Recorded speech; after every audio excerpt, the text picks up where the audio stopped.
Hey y'all, welcome to another episode of U.S. History Made Plain. I'm a high school history teacher trying to make history as fun and interesting for my students as possible. Abraham Lincoln was a free soiler.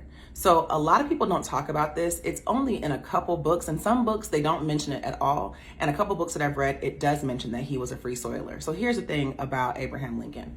Me as a Black woman in 2022, being able to be a teacher, I am very, very grateful to Abraham Lincoln for all that he has done, but he was a free soiler. What that means, in my opinion, what that means is he wanted a white West. It wasn't so much that he was like, hey, slavery is wrong and end slavery. Yes, he eventually did end slavery. But one thing about Abraham Lincoln was a politician. You could see that in all of his speeches and all of his everything. He was a politician. And so his main goal that he always stood with was to preserve the Union. Now, it made more sense once the Civil War happened and the Union actually split, but he had always had the goal of doing what was best for, in his opinion, the Union.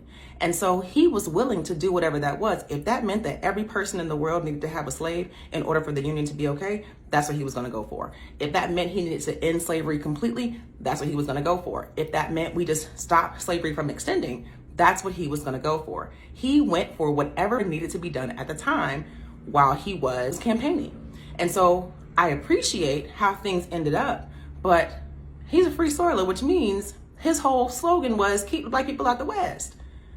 I don't know that Lincoln and I would have been friends, especially in 1848 when the Free Soil Party was organized. However, we will talk more about Abraham Lincoln's vital role in U.S. history in episodes to come.